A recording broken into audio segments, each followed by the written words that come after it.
Assalamualaikum everybody. Hi, I am Jirin Jahan Nuha.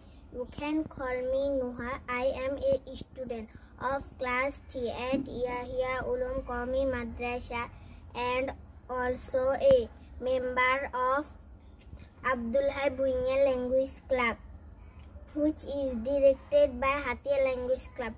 I am 9 years old.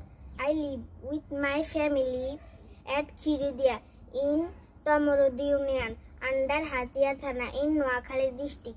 My father's name is Mushir Rahman Zuel. He is an expatriate in Saudi Arabia. My mother's name is Sharmin Akhtar Jebin. She is a housewife. I am only one daughter of my parents. My grandfather's name is Muhyiddin Mia and grandmother's name is Nurel Nahar Begum. I learn English to my uncle. His name is Munjur Rahman.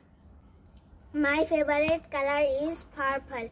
I like to watch cartoons. I want to be a doctor in my future life. That's all about me.